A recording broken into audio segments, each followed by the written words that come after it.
G'day and thanks for stopping at the eCave today. Today I'm going to continue my episode on the TRS-80 Model 1. It's about time we look under the hood and find out if it's actually working. So if you're interested in that, stay with me.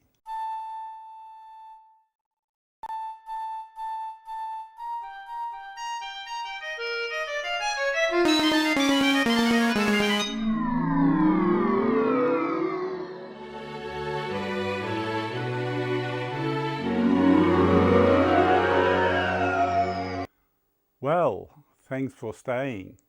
I'm about ready to take the covers off the TRS-80 I've got here, Model 1.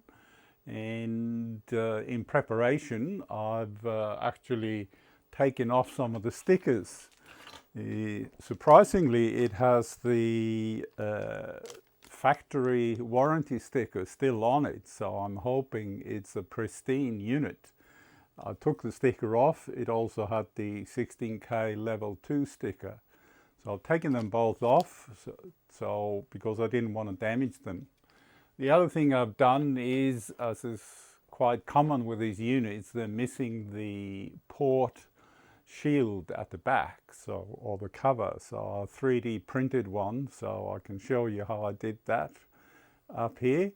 But I've got to sand it a bit and paint it before I put it back on.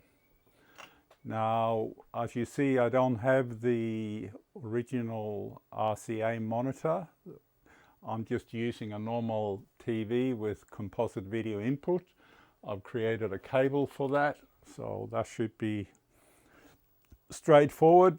The reason I'm not using the original Tandy TV is because it's 110 volt and I don't want to be using it unless I know it's working. That is, this system is working, so I'll just use the TV until then. So let's get stuck into this. We have a few screws to take out. I think there are 6 of them, so let's get some tooling for that. Now, as you see, I've got my anti-static strap.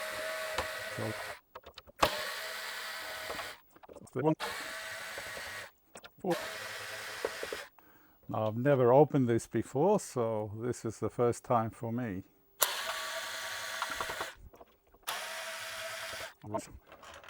These are the 2 long ones, which I gather go through to the keyboard. These are slightly shorter. And okay, these are long ones as well. The shorter ones are below. I better remember that. Put these aside here. Now we should be able to take this cover off.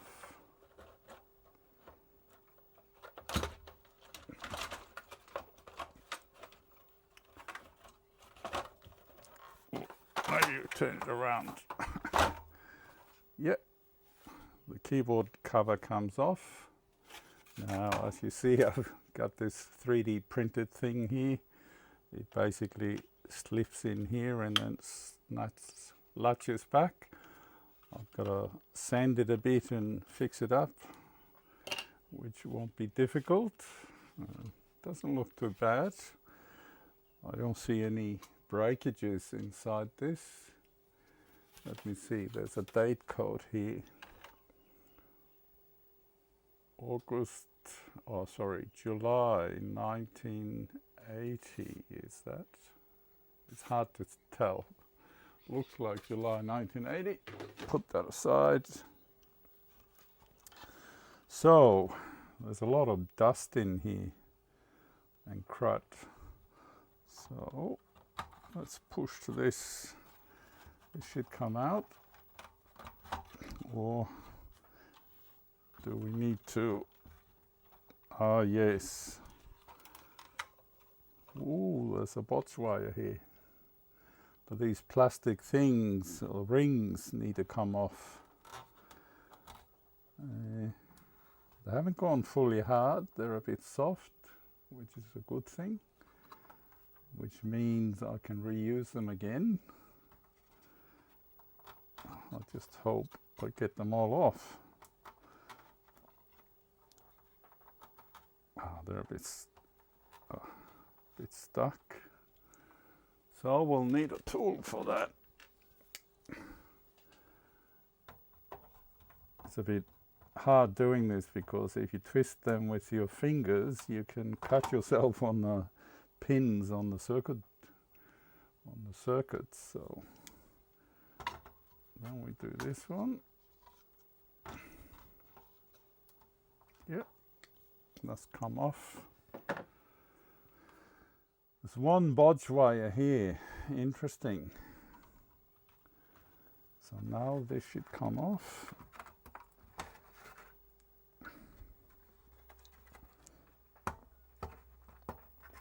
It looks a bit stiff.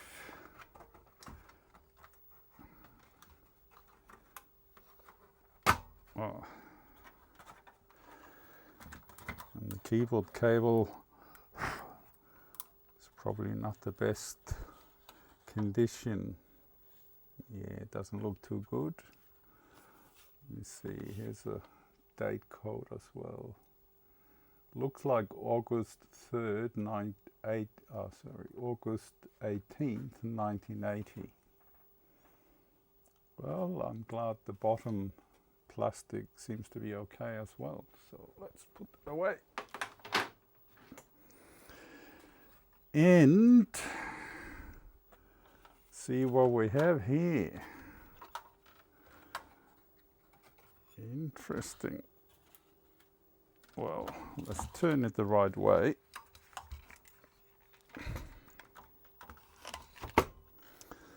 So here we have it in all its glory. I just wonder if it works. I can see some of the memory is socketed. Because it's level 2, they must have upgraded the memory. There's a capacitor here. Okay, there's a bug here. It needs to go. Yep. You shouldn't be here. It's dried.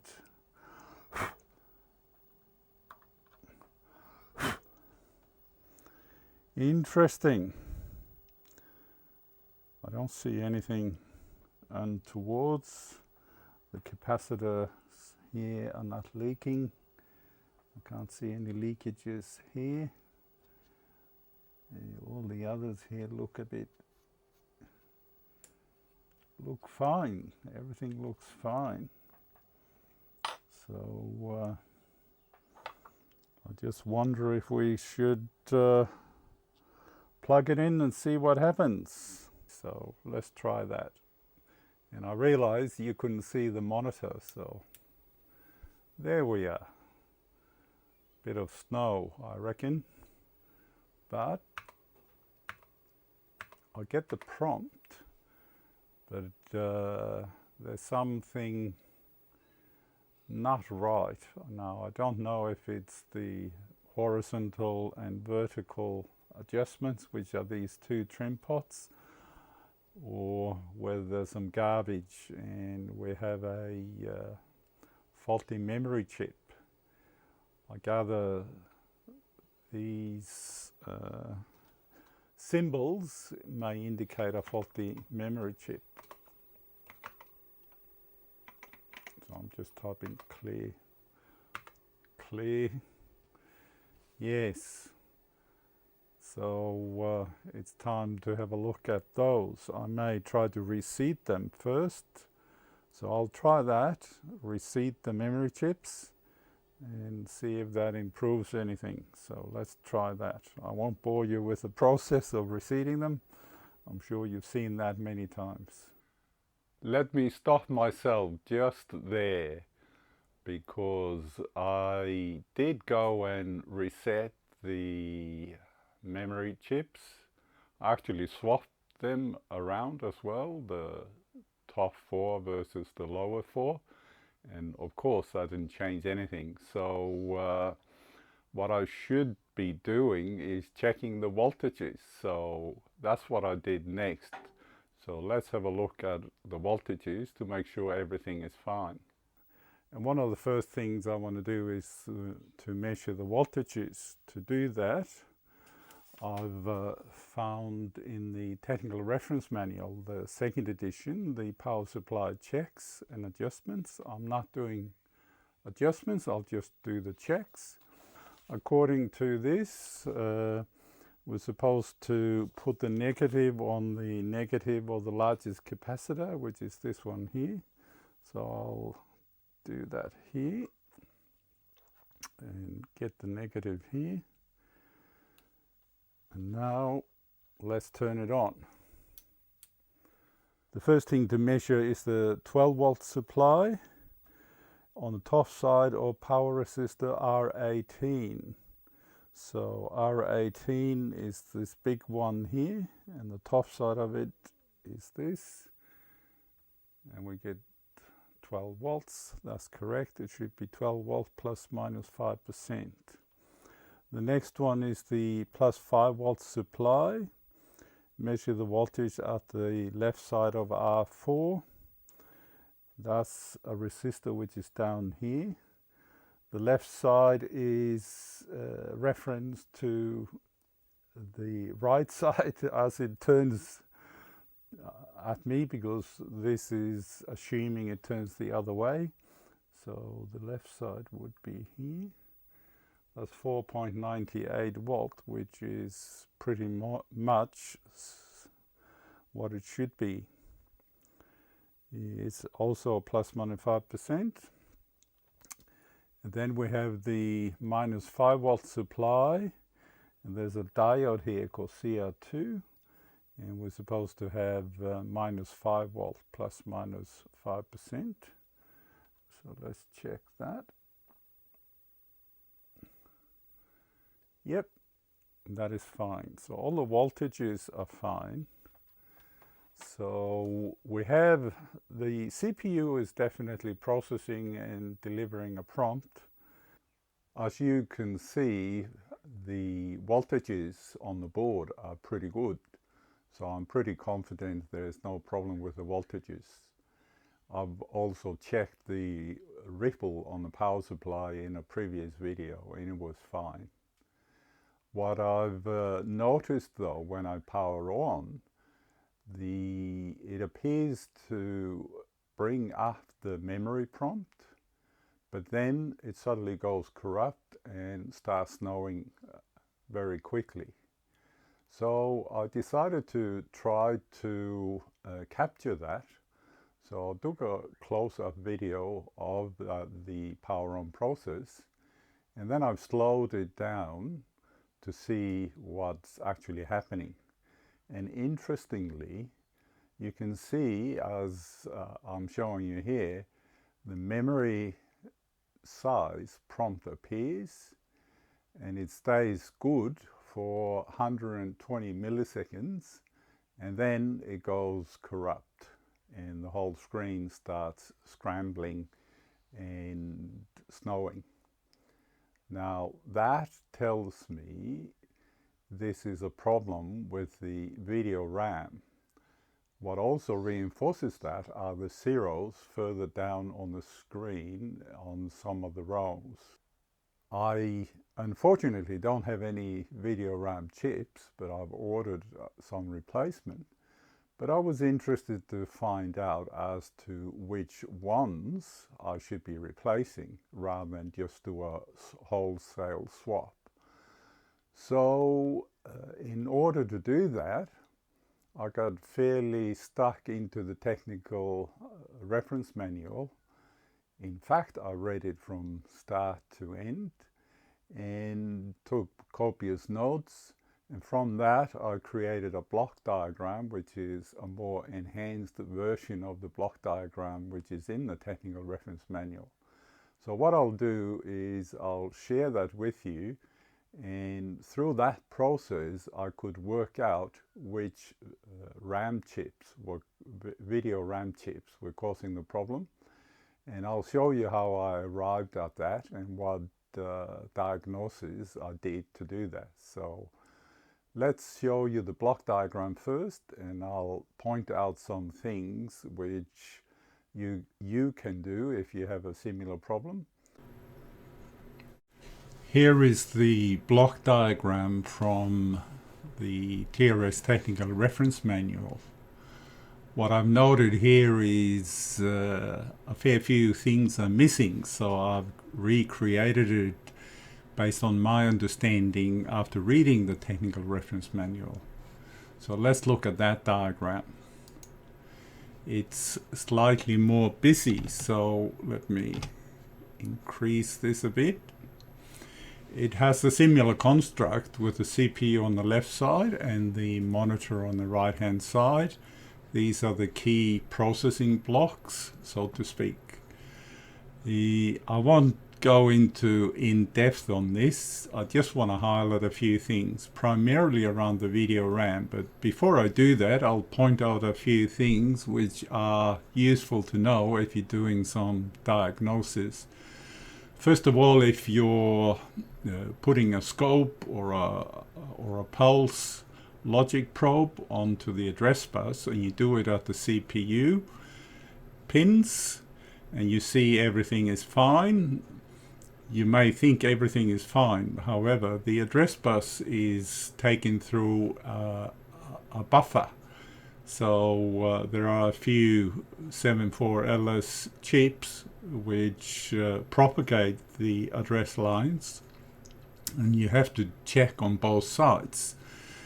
If you don't do that, you may think that the address bus is fine. The same thing applies to the data bus.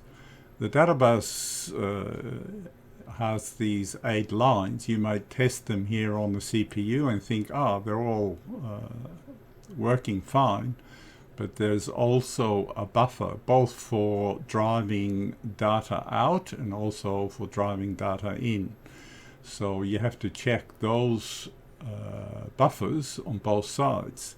And then on top of that, if you're looking at the RAM and you're looking at data bits on the RAM chips, they also go through a data buffer onto the data bus, only on the way out, not on the way in. And then again, the video RAM, that's the same thing. It has an in-out data buffer, and you have to make sure you are looking at the data bus on both sides of it if you're trying to work out whether a bit is being delivered properly to the CPU if it's being read, or being delivered properly to the RAM, video RAM, if it's being written to the screen. Now, if you start up the TRS-80, i.e. powered on, the CPU will start running. It goes to the ROM first, retrieves code, starts executing. It then uses the RAM for transient storage to read and write data and do what it needs to do. And once it's done its initialization routine, it writes data to the video RAM, which is this particular prompt over here called memory size. The addressing all happens on the address bus. As soon as some data is in the video RAM, it appears on the screen down here. The entity which writes it to the screen isn't the CPU. The CPU simply writes the hex values into the video RAM. It's actually the video divider chain and the video processing mechanism, along with the character generator, that present the data onto the screen. And that process is constantly running. It accesses the video RAM through this MUX, which is in effect a two-way switch. Either one of them can be active. Most of the time it is the video divider chain that has the control, and it's constantly writing and refreshing the screen. If the CPU needs to update information in the video RAM, it will take control by this control line through the address decoder and write something into the RAM, or put an address out on the video RAM and then push it through the data buffer. But 99% of the time is the divider chain addressing the video RAM and clocking out the characters sitting in the video RAM into a data latch, and then processing that, utilizing the character generator to form the screen. Now the screen has the horizontal and vertical pulses. They are generated through the video divider chain. If you think you have a problem with the horizontal or vertical sync, the quickest way to establish whether the video divider chain is okay is simply to check for the 60 Hertz, which is the vertical pulse. And if you get the 60 Hertz, you can assume the upstream clock division is working. You can also check the horizontal pulse. If those two are coming into the video processing circuit, then and you're not getting horizontal or vertical stability here, then there's something wrong here.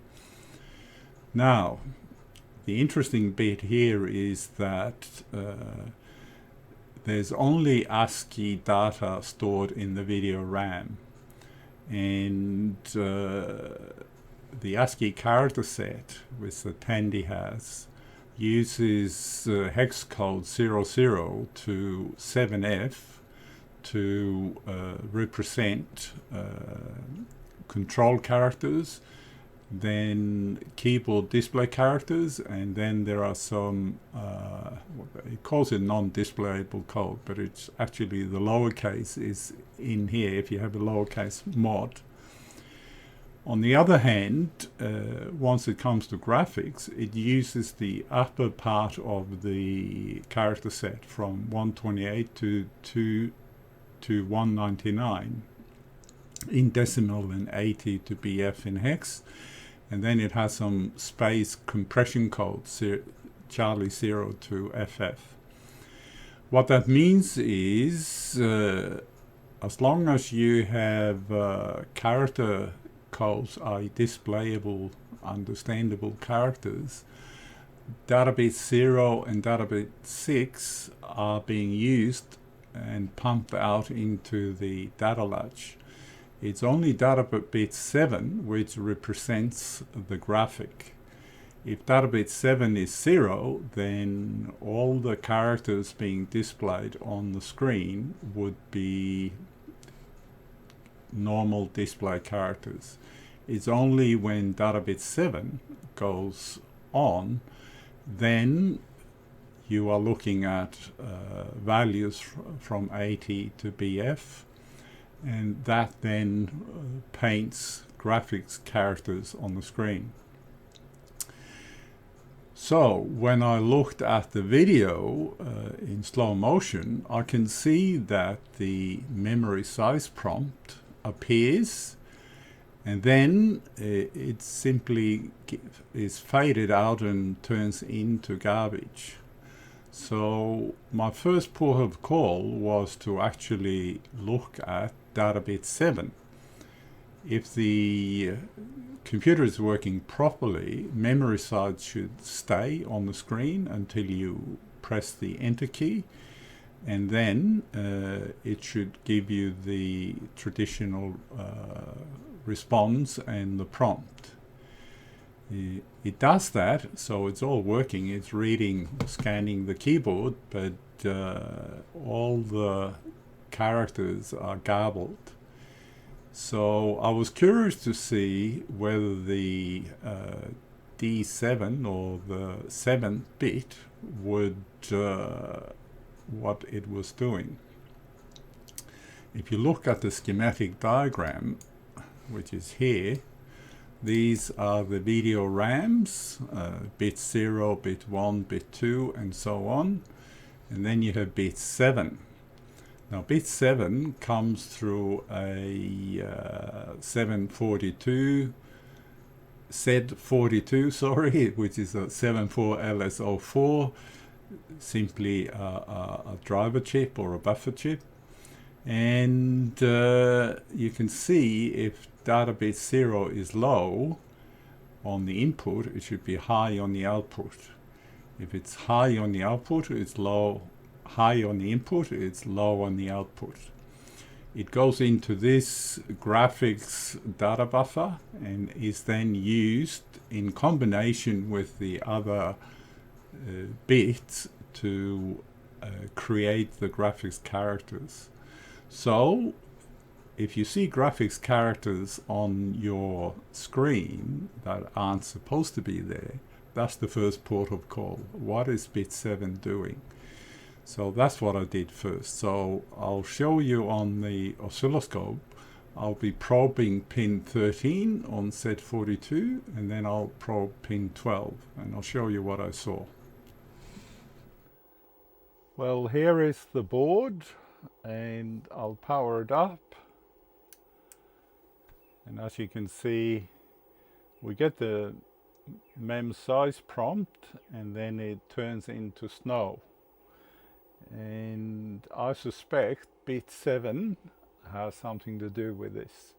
But before I probe bit 7, I want to show you what a low output looks like from the video RAM. Unfortunately, because of that mem size prompt, and I'll show you here, we do have too many bits on. So that MEM size question mark, you can see all the bits that are on from the video RAM, and none of them would be just low. So what I want to do is fill the screen with 32 and nothing else. With 32, the only bit we'd have on would be bit 5. And therefore all the other bits should be off. To do that, I'm simply going to type in a print statement with spaces, and then I go to 10, which repeats that over and over again. So I'll do that now while you're watching. So we'll do that. I'll say 10 print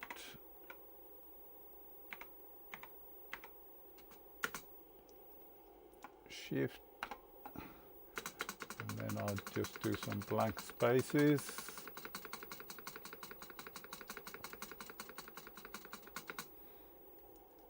Another after colon, and then that, and then we say 20,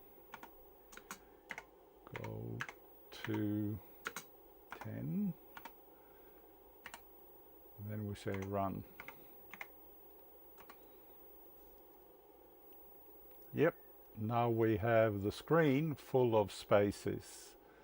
We're obviously seeing 0 because there's another problem there. But anyway, let's have a look at the bits. The output bits on the video RAM come from pin 12. So I've got my ground, the oscilloscope, and all of them should be low except bit 5. So 12 would be here, and you can see it's about 0.4 millivolts on bit 0. Then you have bit 1, something similar. Then you have bit 2, and then you have bit 3.4. Then we have bit 4. Now I've socketed bit 4 because I expected to have to replace some of them. So we can see bit 4 has 1 on it. Bit 5 is solid 1. and then bit 7. Now here's the strange thing. Bit 7 shows 1.6, 1.4, 1.6 volts, and that's not correct. There's something wrong here. Now this bit is sent through a NOR gate, which is set 42, if I remember correctly. It goes into pin 13 and comes out on pin 12. So that is here, goes into pin 13. So that's the output from bit 7. And then it comes out on pin 12. Now that looks pretty dodgy to me. And it should not behave like that. Now one way to validate that is simply to ground the input, which looks suspicious from the video RAM chip. And to do that, I've got one of these clips. Oops. I'll clip it on pin 13 on set 46. And I'll clip this on here. And then I've got some ground over here. And it stops snowing.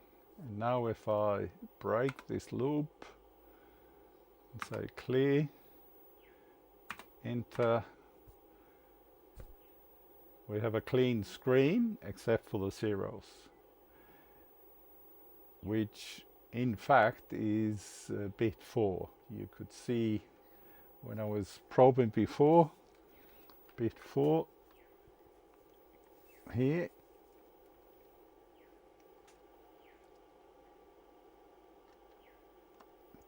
It's coming up with 1, it shouldn't. Turn this off. Mem size. And if we do it again, 10,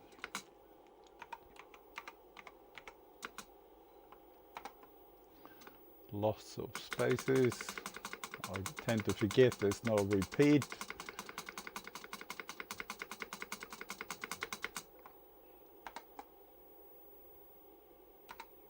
Then 20, go to 10. Then we say run. Now if I probe video RAM bit 4, we will see it's got 1 on it. It shouldn't, it should be 0. So that tells me video RAM bit 4 is faulty. 5 is on, which is correct because that's how a space should be. Now you may notice I say 5 and then 7. There is no 6. 6 is actually created by combining 5 and 7. They were cheapskates, they were saving 1 RAM chip. So now if I probe the output from 7, it should be a clean ground because I've got it grounded. So now we know that video RAM 7 is causing our problems with snow and with the issues of garbage on the line. Everything else seems to be fine apart from this with all the zeros, which I know is bit 4, but I can show you how I validate that in a different way. So I'll stop for now. I think this episode is coming up to 30 minutes long or even longer. I didn't want to make it that long, so I think I'll stop now and call it quits. But I will bring you the second part of this as soon as I get the S-Video RAM chips.